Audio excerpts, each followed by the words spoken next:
여호와께서 야곱을 긍휼히 여기시며 이스라엘을 다시 택하여 그들의 땅에 두시리니 나그네 된 자가 야곱 족속과 연합하여 그들에게 예속될 것이며 민족들이 그들을 데리고 그들의 본토에 돌아오리니 이스라엘 족속이 여호와의 땅에서 그들을 얻어 노비로 삼겠고 전에 자기를 사로잡던 자들을 사로잡고 자기를 압제하던 자들을 주관하리라. 여호와께서 너를 슬픔과 공고와 및 내가 수고하는 고역에서 놓으시고 안식을 주시는 날에 너는 바벨론 왕에 대하여 이 노래를 지어 이르기를 압제하던 자가 어찌 그리 그쳤으며 강포한 성이 어찌 그리 폐하였는고 여호와께서 악인의 몽둥이와 통치자의 귤을 꺾으셨도다. 그들이 분내어 여러 민족을 치되 치기를 마치지 아니하였고 노하여 열방을 억압하여도 그 억압을 막을 자 없었더니 이제는 온 땅이 조용하고 평온하니 무리가 소리 높여 노래하는도다. 향나무와 레바논의 백향목도 너를 말미암아 기뻐하여 이르기를 내가 넘어져 있은즉 올라와서 우리를 베어 버릴 자가 없다 하는도다. 아래의 소울이 너로 말미암아 소동하여 내가 오는 것을 영접하되 그것이 세상의 모든 영웅을 너로 말미암아 움직이게 하며 열방의 모든 왕을 그들의 왕좌에서 일어서게 하므로 그들은 다 내게 말하여 이르기를 너도 우리같이 연약하게 되었느냐 너도 우리같이 되었느냐 하리로다. 내 영화가 수월에 떨어졌으며 내 비파 소리까지로다. 구더기가 내 아래에 깔림이여 지렁이가 너를 덮었도다. 너 아침의 아들 계명성이여 어찌 그리 하늘에서 떨어졌으며 너 열국을 엎은 자여 어찌 그리 땅에 찍혔는고 내가 내 마음에 이르기를 내가 하늘에 올라 하나님의 뭇별 위에 내 자리를 높이리라. 내가 북극 지폐의 산 위에 앉으리라. 가장 높은 구름에 올라가 지극히 높은 이와 같아지리라 하는도다. 그러나 이제 내가 수월 곧 구덩이 맨 밑에 떨어짐을 당하리로다. 너를 보는 이가 주목하여 너를 자세히 살펴보며 말하기를 이 사람이 땅을 진동시키며 열국을 놀라게 하며 세계를 황무하게 하며 성읍을 파괴하며 그에게 사로잡힌 자들을 집으로 놓아 보내지 아니하던 자가 아니냐 하리로다.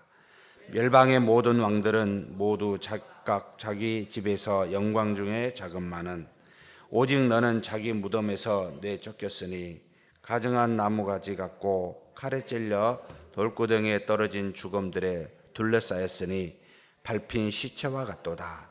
내가 내 땅을 망하게 하였고 내 백성을 죽였으므로 그들과 함께 안장되지 못하나니 악을 행하는 자들의 후손은 영원히 이름을 불려지지 아니하리로다 할지니라. 32절입니다.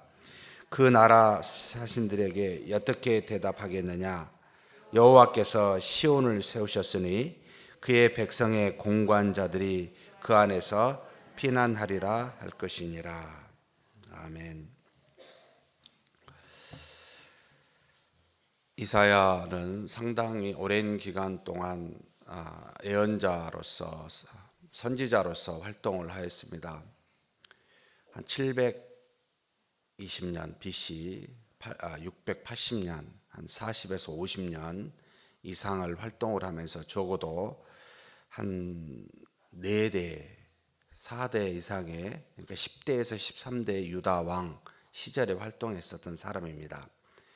이것을 기억하고 이 말씀을 보게 되면 지금 이 이사야가 100년 뒤에 일어날 200년 뒤에 일어날 일들을 지금 이야기하고 있습니다.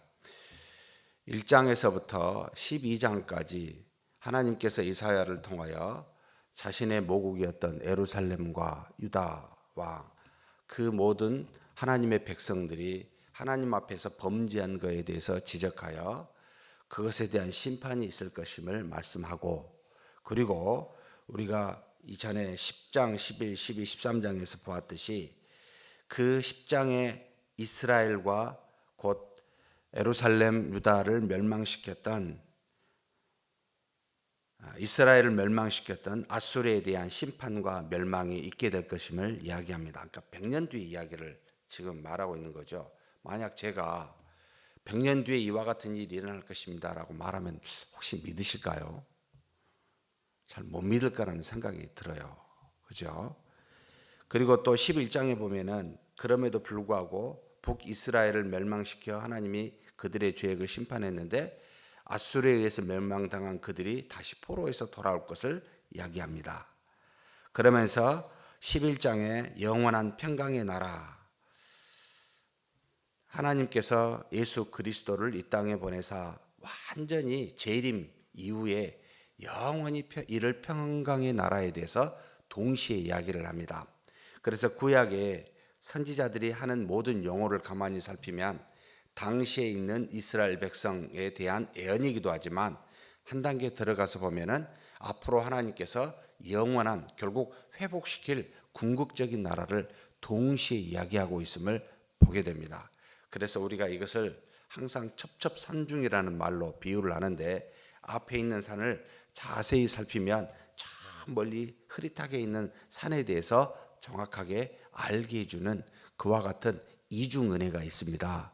그래서 항상 예언서를 볼 때마다 당시의 예언이기도 하고 미래에 대한 예언을 암시하고 있음을 동시에 보는 지혜가 필요하다라고 제가 여러 번 말씀드린 적이 있습니다. 그와 같이 아수르를 멸망시키고 아수르 뒤에 다시 회복될 나라를 말하면서 영원한 예수 그리스도가 통치할 나라를 이야기하고 있다. 그러면서 12장에 그에 대한 구원의 하나님께 감사와 찬송을 올리는 장면이 아주 짧은 장입니다만 나타나고, 어제 읽었던 13장에 대해서 하나님께서 다시 바벨론을 사용하사, 바벨론은 갈대아 우르 사람 그 민족을 말하는데, 현재 여기에 당시 이사야가 활동할 때는 일어나서 아수르에 아직 대적할 만한, 아수르가 한참 강성한 그때의 시대인데 일어나지도 않는 바벨론에 대해서 지금 예언하고, 이 바벨론에 사용하사 온 땅을 멸하게 되고 결국 이 바벨론도 메대 사람에 의해서 다 바벨론도 멸망당할 것을 또한 동시에 말합니다. 그러니까 상당히 200년 뒤에 일어날 일들을 말하고 있는 것이죠. 그러면서 오늘 읽은 본문에 대해서 이야기합니다. 초반 1절에서부터 2절에 이르기까지는 하나님께서 바벨론에 의해서 앞으로 멸망당할 그 이스라엘 백성이 회복될 것에 대해서 이야기하고 있습니다. 여기 1절 2절 보면 여호와께서 야곱을 긍휼히 여기시며 이스라엘을 다시 택하여 그들의 땅에 두시리니, 이 말씀을 항상 우리 기억하셨으면 좋겠습니다. 하나님이 택한 백성, 죄를 지었다 할지라도 그 죄에 대한 심판을 반드시 하나님이 행하시지만 이것은 완전히 멸망시키는 심판이 아니라 다시 회복시키는 심판입니다. 그래서 항상 하나님은 아브람과 이삭과 야곱에게 맹세하였던 그 약속을 기억하시고 이스라엘 백성을, 그 명령을 어긴 이스라엘 백성을 치시지만 다시 회복시키고자 하는 그 계획과 플랜을 항상 가지고 있었습니다. 그래서 다시 택하여 그들의 땅에 두시겠다. 우리는 죄를 지으면 매 맞습니다. 근데 그 매는 죽음의 매가 아닙니다. 회복시키는 매입니다. 다시 하나님 앞에서 믿음으로 살도록 회복시키고자 하는 하나님의 사랑의 매라는 겁니다. 그래서 한번 택하여 그리스도 안에서 구원을 받은 자는 멸망이라는 것과는 상관없는 존재다. 반드시 회복시키시는 하나님이심을 1절 2절에서 보여주고 있고, 그리고 난 다음에 지금 수올로 내려간 바벨론에 대해서 이야기합니다. 일어나지도 않는 바벨론을 멸망시키고자 하는 내용에 대해서 지금 이야기하고 있습니다. 하나님께서 그들을 멸망시켰을 때 그들이 멸망시켰던 모든 백성들이 좋아하고 그들이 수월해서 너희를 반길 거다. 너희들은 그들의 무덤과도 더 못한 곳에 있을 것이다. 너희들의 밑에는 구더기가 깔리고 너희들의 위에는 지렁이가 덮을 것이다 라고 말하고 있고, 또 심지어 백향목, 레바논에 있는 향나무나 백향목도 너무나 좋아할 것이다. 하나님이 만드신 피조물도 너희들의 멸망을 좋아할 것이다. 왜냐하면 너희들이 그 백향목을 잘라갔기 때문에 그들의 평안이 없고 너희들은 멸망당할 것에 대해서 자연도 피조물도 좋아할 것이다 라고 말하고 있습니다. 우리가 기억해야 될 것이 하나님이 택한 백성을 치실 때 몽둥이로 사용하시는, 매로 사용하시는 이방들이 있지만 이 이방들의 매를 하나님께서 또한 꺾으실 것임을 이야기한다 이 말입니다.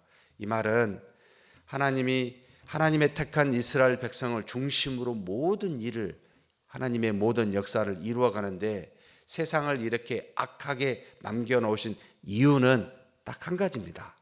뭐 때문이지요? 우리들의 매로 사용하시기 위해서요. 당신의 택한 백성들을 잘못한 것을 돌이키사 하나님 앞에 나올 수 있도록 사용하시기 위해 지금 남겨놓고 있습니다. 대상만 달라졌지 지속적으로. 그래서 모든 역사는 하나님의 백성을 중심으로 이루어져 가고 있습니다.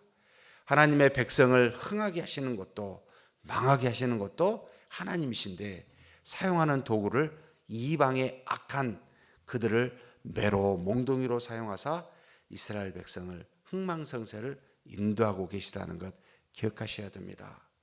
그래서 우리를 중심으로 하나님이 인도하시는구나.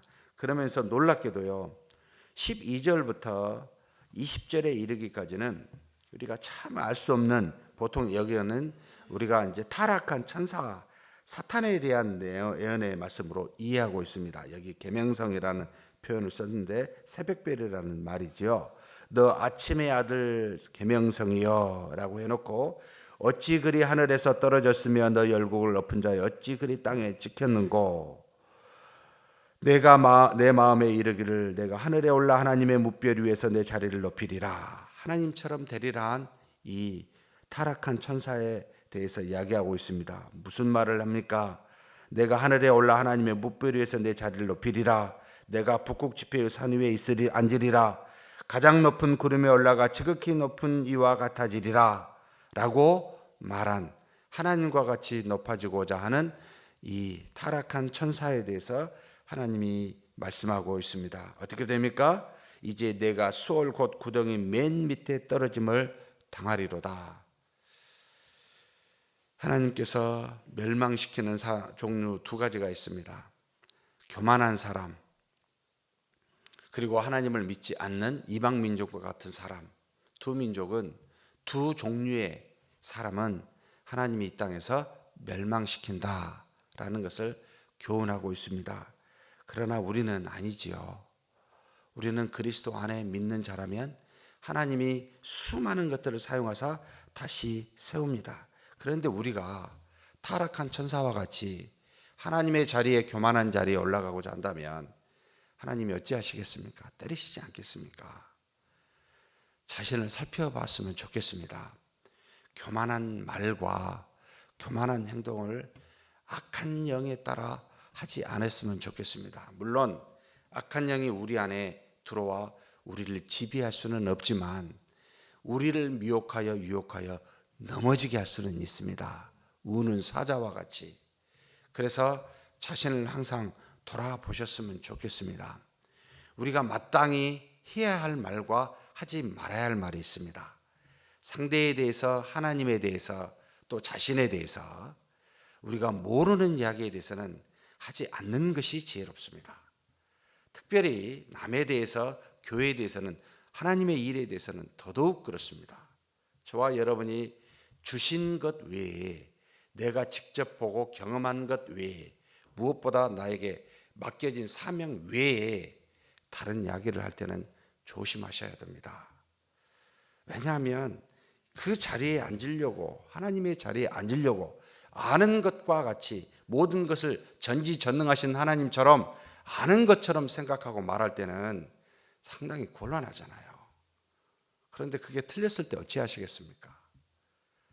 우리는 그래서 수없이 잠언에서 가장 많이 교훈을 준 것은 우리의 입술과 혀입니다. 항상 겸손하다는 말은 내 자신을 안다는 뜻입니다. 두 가지를 아는 겁니다. 나는 죄악된다는 것과 나는 연약하다는 겁니다. 이걸 잊어버리면 어느 순간 하나님과 같은 자리에 앉아있는 자각도 못합니다. 그렇게 계명성과 같이 앉는 자리에 서게 됩니다. 그래서 죄를 짓게 되고 우를 범하게 되는데 그렇지 않는 저와 여러분이 되었으면 좋겠습니다. 그러면서 21절에서부터 31절까지 새 민족에 대한 멸망을 말합니다. 21절에서 23절은 바벨론을 멸망시킬 것이다. 바벨론은 언제 망합니까? 메대와 파사에 의해서 멸망당하게 됩니다. 약 200년 정도 뒤에 지금 이 말씀을 하고 있는 게 언제냐면 14장 28절입니다. 아스 왕이 죽던 해에 이 경고를 하셨다라고 지금 이야기하고 있습니다. 아스 왕이 죽던 해, 이게 약 언제쯤이죠? 728년 정도 됩니다. BC. 그런데 지금 그때 말씀한 이 내용이 바벨론의 멸망을 말합니다. 바벨론이 BC 539년에 메대와 파사에 의해서 멸망당합니다. 200년 뒤를 이야기하고 있고, 지금 24절부터 27절은 아수르를, 그보다 조금 더 100년 뒤죠. 아수르는 누구에 의해서 멸망당합니까? 바벨론에 의해서 멸망을 당합니다.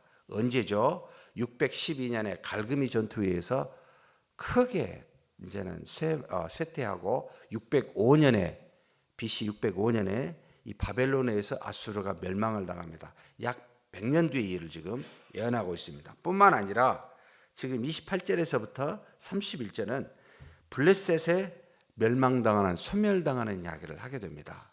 사랑하는 성도 여러분, 지금 강성하여 온 세상을 지배하고 있는 나라 한 두 개가 생각나죠.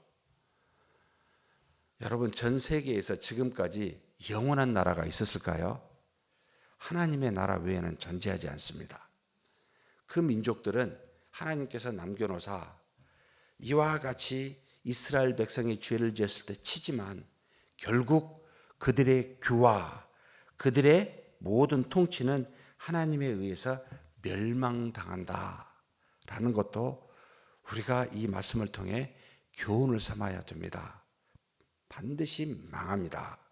세상에는 영원한 것이 없음을 우리에게 알려주고 있습니다. 아무리 막강하다 할지라도 그것이 100년이 될지 200년이 될지는 하나님의 뜻에 달려 있지만 반드시 망한다는 것은 사실이라는 뜻이죠. 진실이라는 뜻입니다. 그런데 32절에 우리에게 이와 같이 교훈을 주십니다. 그 나라 사신들에게 어떻게 대답하겠느냐? 여호와께서 시온을 세우셨으니, 하나님의 택한 도시지요. 시온, 예루살렘을 말하기도 하고 지금 우리의 믿음의 사람들을 표현하기도 합니다. 시온을 세우셨으니 어찌해요? 그의 백성의 공고한 자들이 그 안에서 피난하리라. 열방이 망할 때 하나님은 시온을 세우시고 그 성에 하나님의 택한 백성들은 그곳에서 망하지 아니하고 피난을 하게 될 것이라고, 살게 될 것이라고 가르치고 있습니다. 사랑하는 성도 여러분, 놀라지 마십시다. 세상이 경천동지한다 할지라도, 세상이 아무리 나뛴다 할지라도 하나님의 손 안에 있으며 하나님의 섭리 안에 있습니다. 우리는 시온이라는 하나님의 성읍 안에 있습니다. 믿으시고 하나님만 따라가는 저와 여러분이 되기를 주의 이름으로 축복합니다. 하나님 아버지, 감사합니다. 연약하고 부족한 우리들입니다. 그러나 하나님께서 우리의 죄악됨을 볼 때마다 당신께서 아직 세상의 악을 남겨두사 우리로 하여금 돌이키게 하시고, 그래서 하나님의 자녀답게 하나님의 성에서 살아갈 수 있도록 다시 회복시켜 주시니 감사합니다. 악한 세상, 정말 강력하여 만물을 통치할 것 같은 세상, 그러나 하나님께서 바벨론과 아수르와 블레셋을 멸망시켰듯이 이 땅에 있는 모든 것은 하나님의 능하신 손으로 멸망당할 것임을 알고 우리는 하나님의 성 시온성에서 하나님을 믿는 믿음 안에서 교회 안에서 우리의 어려움을 피난하게 하시고 하나님을 믿는 믿음으로 나아가는 우리 모두가 되게 하여 주시옵소서. 우리 주님 예수님의 이름으로 기도하옵나이다. 아멘.